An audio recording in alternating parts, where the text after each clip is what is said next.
네, 고등부 여러분 안녕하세요. 네, 주일 예배 오신 여러분들 진심으로 환영합니다. 네, 오늘 제가 준비한 찬양은 예배합니다 라는 찬양을 준비했습니다. 지금으로 이 시간 하나님께 전심으로 찬양을 올리도록 하겠습니다.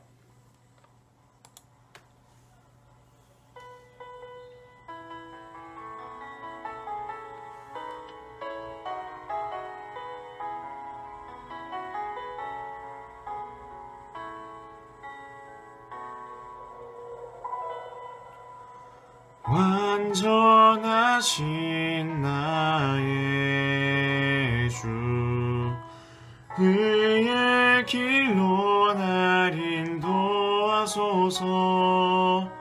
행하신 모든 일 주님의 영광 다 경배합니다.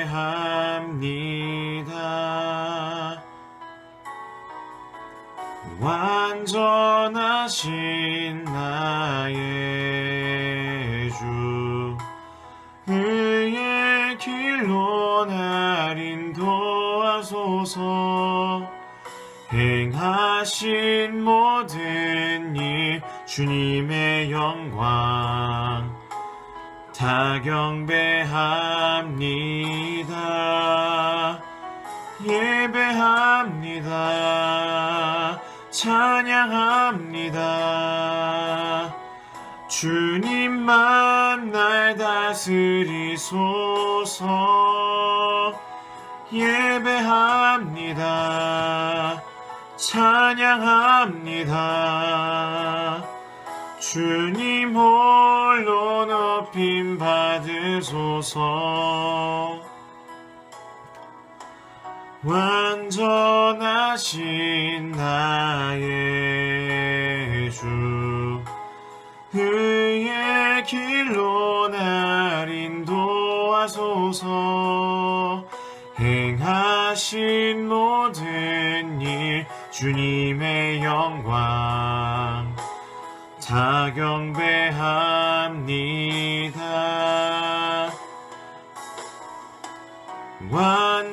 완전하신 나의 주, 그의 길로 날 인도하소서. 행하신 모든 일 주님의 영광 다 경배합니다. 예배합니다. 찬양합니다. 주님만 날 다스리소서. 예배합니다. 찬양합니다. 주님 홀로 높임 받으소서. 예배합니다. 찬양합니다. 주님만 날 다스리소서.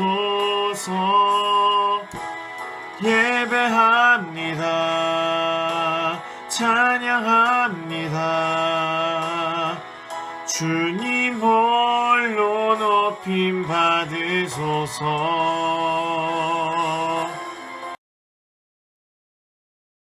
사랑의 하나님 아버지, 우리를 구원하신 주님의 은혜를 기억하며 예배의 자리에 나아왔습니다. 우리의 예배를 기뻐 받아주시옵소서. 우리 모두가 자기의 욕심과 주장대로 살아가는 세상의 방식을 버리고 주님의 선한 길을 따르기 원합니다. 항상 주님을 찾기에 힘쓰는 우리 고등부 되게 해 주시옵고 세상 속에서 빛과 소금의 역할을 잘 감당하게 하여 주시옵소서. 코로나 백신의 접종이 신속하고 정확하게 이루어져서 이 어려운 팬데믹 상황이 종식되게 해주시고 특히 큰 어려움을 겪고 있는 이웃들을 도와주셔서 위기를 잘 극복하게 하여 주시옵소서. 학생들의 등교와 학업이 차질 없이 이루어지게 해주시고 우리 고등부 친구들이 최선의 노력으로 귀한 결실을 맺는 한 해가 되게 해주시옵소서.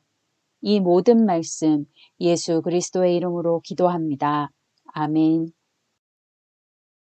오늘 우리에게 주시는 하나님의 말씀은 누가복음 15장 3절에서 10절까지 말씀입니다. 예수께서 그들에게 이 비유로 이르시되 너희 중에 어떤 사람이 양 100마리가 있는데 그 중에 하나를 잃으면 99마리를 들에 두고 그 잃은 것을 찾아내기까지 찾아다니지 아니하겠느냐. 또 찾아낸즉 즐거워 어깨에 메고 집에 와서 그 벗과 이웃을 불러 모으고 말하되 나와 함께 즐기자. 나의 잃은 양을 찾아내었노라 하리라. 내가 너희에게 이르노니 이와 같이 죄인 한 사람이 회개하면 하늘에서는 회개할 것 없는 의인 99으로 말미암아 기뻐하는 것보다 더하리라.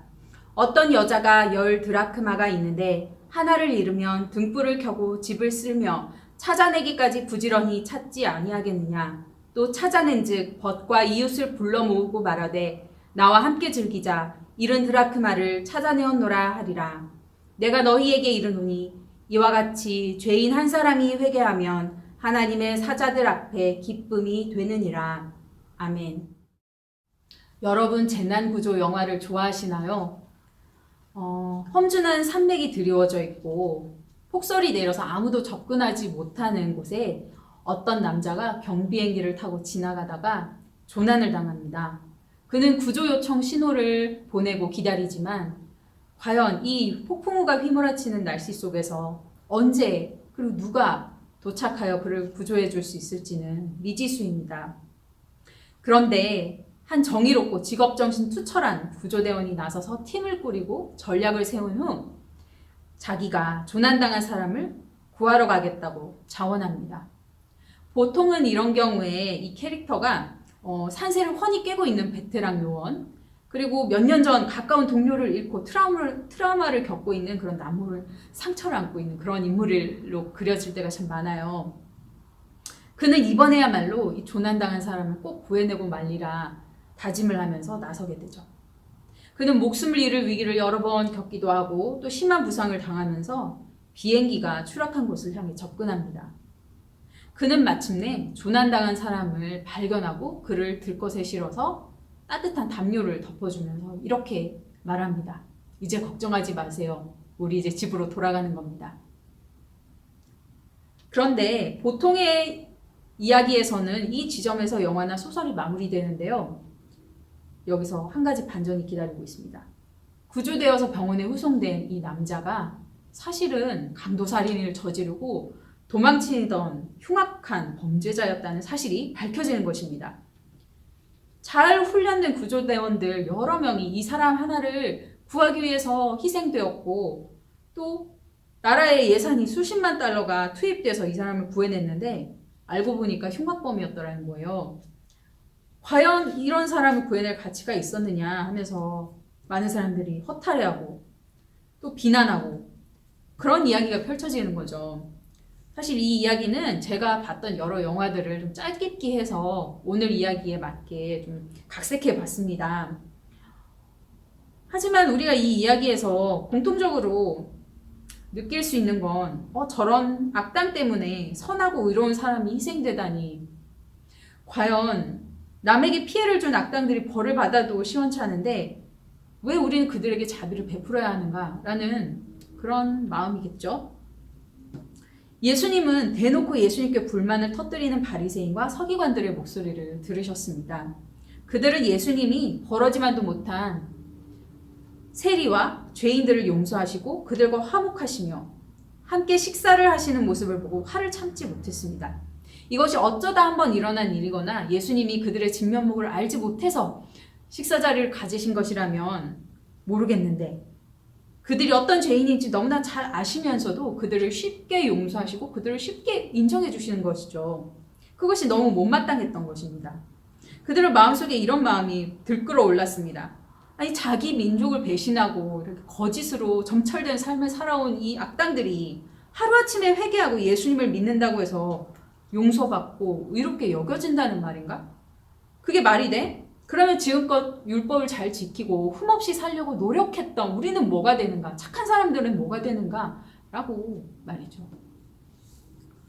예수님께서는 불평하는 사람들의 마음과 생각을 아시고 하나님의 사랑이 어떠한 것인지 또 하나님의 구원을 얻기 위해서 우리는 어떻게 해야 하는지에 대해서 알려주고 싶으셨습니다. 그래서 비유를 들어 설명하셨는데요. 하나는 여러분이 잘 아는 잃은 양의 비유, 그리고 또 하나는 잃은 드라크마의 비유입니다. 예수님 시대의 농촌에서는 양치는 목자들을 흔히 만날 수 있었습니다. 목자들은 사람들이 사는 마을 바깥으로 나아가서 들판에서 양을 치는데요. 풀밭에 양들을 풀어놓고 마음껏 풀을 뜯게 하다가 저녁 때가 되면 그들을 불러서 다시 우리 안에 넣고 들짐승들의 공격으로부터 밤새 보호합니다. 제가 궁금해서 목자들이 양들을 부르는 유튜브를 한번 찾아본 적이 있었어요. 제가 찾은 영상 속의 목자는 뉴질랜드나 호주 사람이었던 것 같은데요. 헤이 쉿 하면서 마치 요들송 부르듯이 한참을 부릅니다. 한 20-30분 정도 계속 부르는데 그 소리를 듣고 저 지평선 너머에서 양들이 한 마리씩 뛰어오는 거예요. 마치 강아지가 주인한테 달려오듯이 그런 귀여운 모습으로 막 깡총깡총 뛰어와서 주인 쪽으로 나아옵니다. 예수님께서 요한복음 10장에서 말씀하신 것처럼 양들은 자기 목자의 목소리를 잘 알아들을 수 있다고 해요. 그래서 다른 사람들은 아무리 불러도 거기에 대해서는 반응하지 않아요. 이제 목자는 우리 안으로 양을 한 마리씩 들여보내면서 숫자를 세는데요. 그러다가 오늘은 한 마리가 돌아오지 못했다는 것을 알게 됩니다. 분명 목자의 목소리를 들었다면 돌아올 텐데 이 한 마리가 돌아오지 못했다는 것은 너무 먼 곳으로 가버렸다거나 아니면 어떤 빠져나올 수 없는 구덩이에 빠졌다거나 덤불에 끼어서 나오지 못하고 있는 상황이라는 것을 목자는 바로 알아챕니다. 그는 당장 99마리의 양들을 우리 속에 두고 공경에 빠진 양을 찾아 나섭니다. 책임감 있는 목자는 어떻게든 자기의 양을 되찾아옵니다. 그리고 길 잃은 양을 찾은 목자는 큰 기쁨을 감추지 못한 채 양을 어깨에 둘러매고 돌아와서 자기 친구와 동료들을 불러모으고 음식을 나누며 서로 축하의 자리를 엽니다. 잃어버린 드라크마를 찾는 여인의 경우도 이와 같습니다. 드라크마는 일꾼의 하루 품삯인데 그 은화 한 잎이라고 해요. 당시에는 이 드라크마 10개를 줄로 꿰어서 신랑이 신부에게 결혼식 기념 선물로 주는 풍습이 있었다고 합니다. 이 잃어버린 드라크마는 그것의 금전적인 가치도 중요하지만 결국 이것을 잃어버린 주인에게 너무나도 소중한 추억과 의미가 담겨있는 물건이기 때문에 그만큼 더 귀중한 것이죠. 그래서 이 드라크마를 잃어버린 여인은 등불을 가져다가 어두운 집안 곳곳을 비추면서 찾습니다. 포기할 줄 모르고 온 집안 살림을 다 뒤엎은 다음에 결국 그것을 찾습니다. 그리고 친구들을 불러 모아서 함께 음식을 나누면서 축하합니다. 어쩌면 잃어버린 것에 대한 애착이 이토록 강할까요? 우리는 아끼는 신발이나 핸드폰을 잃어버리면 정말 마음이 쓰리고 속상하죠. 하지만 그것을 한참 찾다 못 찾으면 결국에는 포기합니다. 양을 잃어버린 이 목자나 드라크마를 잃은 여인은 세상에 그것을 대체할 만한 다른 것은 없다는 심정으로 끝까지 찾아다닙니다. 또한 이런 것을 찾았을 때 친구들을 불러서 그 소비하는 축하 비용, 그것을 보면 잃어버린 물건보다 더 많이 소요되지 않을까 싶은 생각도 들어요. 돈으로만 계산하면 효율성이나 어떤 효과성 면에서 말도 안 되는 일이 벌어지는 거죠. 하지만 그들에게는 이 잔치 비용보다 그 잃어버린 것의 가치가 훨씬 더 소중했던 것입니다. 양 한 마리가 드라크마 한 잎이 얼마나 중요한 존재였길래 그들은 그토록 소중하게 여겼던 것일까요? 한 명의 사람, 잃어버린 자식과 같은 가치를 지녔기에 그토록 포기하지 못하고 찾아다녔던 것이 아닐까요? 뒤집어서 생각해 봅시다. 바리새인과 서기관들은 회개하고 돌아온 한 사람의 가치를 양 한 마리나 드라크마 한 입만큼도 소중히 여기지 못했기 때문에 예수님이 그들을 영접하는 것을 못마땅하게 여겼던 것이 아닐까요? 하나님은 멸시받고 소외당하는 죄인이건 착하고 정결하게 사는 사람이건 똑같이 사랑하셨고 누구든 돌이켜 하나님의 품에 안기기를 원하셨습니다. 구원의 자리에 초대될 때 반응하지 않았던 것은 자기 스스로를 충분히 자격 있다고 여기고 자기가 충분히 의인이라고 여겼던 바리새인과 서기관들이었습니다. 하나님은 지금 이 시간 우리가 스스로 자격 없는 사람들이라는 것을 인정하고 내가 바로 구덩이에 빠진 잃은 양이라고 주님의 구원의 손길이 필요하다고 인정하기를 원하세요. 그리고 우리를 구덩이에 빠지게 만든 죄된 습관이나 교만함을 버리고 주님께 돌아오기를 원하십니다. 이제 우리는 양을 찾는 목자와 드라크마를 찾는 여인의 모습에서 우리를 향한 하나님의 열심을 깨닫고 감동받기를 원합니다. 우리를 긍휼히 여기시고 되찾고자 하는 열심은 하나님으로부터 시작된 것입니다. 그리고 하나님은 쉬지 않고 계속해서 우리를 위해서 일하고 계십니다. 우리는 무언가를 잃어버리면 잠시 속상하고 아쉬워하지만 곧 새 것으로 다시 사면 된다고 생각합니다. 하지만 하나님은 우리가 주님으로부터 등을 돌리고 반항하는 그 순간에도 우리를 포기하지 않으십니다. 하나님 눈에는 내가 77억 인구 중에 한 사람, 더 나은 사람 찾으면 대체할 수 있는 그런 존재가 아닌 겁니다. 구원하기로 선택하신 이상 그 사랑을 절대 포기하지 못한 그런 특별한 존재로 자리매김한 것입니다. 살다 보면 내가 처한 상황이 아무도 건져주지 못하는 구덩이처럼 느껴질 때도 있고요. 또 때로는 아무도 신경 쓰지 않는 혼자인 것처럼 느껴질 때도 있죠. 하지만 이생망이라고 체념하기에는 너무 이릅니다. 요즘처럼 서로를 만나기 어려운 코로나 시대에 많은 사람들이 재정적으로도 어렵고 심리적으로도 고립감 가운데 힘들어하지만 우리를 도우시고 보호하시는 목자 예수님을 의지할 때 그분의 사랑 안에서 우리는 돌이킬 수 있습니다. 예수님께서는 우리가 언제쯤 손 내밀고 구출 신호를 요청할지 기다리고 계십니다. 이제 우리를 향해 기뻐하시고 환한 미소로 바라보시는 하나님 마음을 깊이 알고 그 하나님을 받아들이기를 원합니다. 평소에 하나님을 떠올릴 때 아무 느낌이나 감정이 없다고 느끼는 친구들이 많을 거예요. 어떤 친구들은 하나님 앞에서 뭔가 잘못한 것을 추궁당하지 않을까 하는 막연한 두려움이 있을지도 모르겠습니다.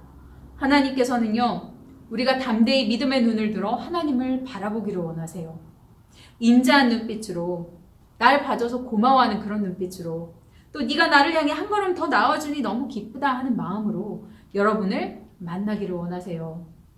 예수님과 함께 식사했던 세리와 죄인들은 하나님의 아들이신 예수님께서 그들을 바로 그런 눈으로, 그런 표정으로, 그런 얼굴로 바라봐 주시고 또 친구로 영접해 주신 은혜를 경험했기 때문에 다른 사람들의 눈치를 이제는 더 이상 볼 필요가 없다라는 것을 알게 되는 것입니다. 하나님은 여러분을 영접하십니다. 우리가 작은 결심으로 한 걸음 주님께 더 나아가기로 결단할 때에 그 작은 기도를 주님은 기뻐하십니다. 오늘 예배를 통해 하나님께 영광 올려드리기를 원합니다. 또한 우리가 지난주부터 시작한 사순절 말씀 쓰기를 통해서 작게나마 주님 향해서 한 걸음 한 걸음 옮길 수 있길 바라요. 하나님의 기쁨이 되는 큰 은혜가 여러분 가운데 임하기를 간절히 축원합니다. 기도하겠습니다. 하나님 아버지, 우리를 사랑하시고 포기하지 않으시고 끝까지 붙잡아 주시니 감사합니다. 우리는 작은 일에도 일희일비하고 하나님의 사랑을 잊어버릴 때가 참 많습니다. 예수님께서 목숨 바쳐 우리를 사랑하셨다는 것을 잊어버린 채 하나님 없는 삶을 추구할 때도 있습니다. 우리는 어린아이와 같이 매일 넘어지오니 긍휼히 여겨주시고 다시금 일어서서 용기 내어 하나님께 나아가게 하여 주시옵소서. 하나님이 나를 사랑하시고 기뻐하신다는 것을 기억하며 세상 속에서 두려워하거나 눈치 보지 않고 당당하게 살아가게 하여 주시옵소서. 하나님께서 부족한 우리를 한없이 사랑하시고 영접해 주신 것처럼 우리들도 다른 사람들을 용납하고 하나님이 사랑하시는 형제 자매로 여기고 서로를 기뻐하게 하여 주시옵소서. 주님, 주님의 고난을 기억하며 우리를 향하신 사랑을 생각하는 사순절을 보내고 있습니다. 말씀 한 구절 한 구절 읽을 때마다 우리를 생각하며 모든 고초를 참으신 예수님의 사랑을 깊이 깨닫게 하여 주시며 주님의 사랑으로 우리의 삶이 변화되게 하여 주시옵소서. 더욱 성장하고 성숙해지는 신앙인들이 되게 하여 주시옵소서. 이 모든 말씀 우리 주 예수 그리스도의 이름으로 기도합니다. 아멘. 이제는 우리 구주 예수 그리스도의 은혜와 아버지 하나님의 사랑과 성령의 교통하심이 선한 목자 되신 예수의 사랑에 감격하여 따르길 원하는 모든 고등부 지체들 머리 위에 영원히 함께 하시기를 간절히 축원하옵나이다. 아멘.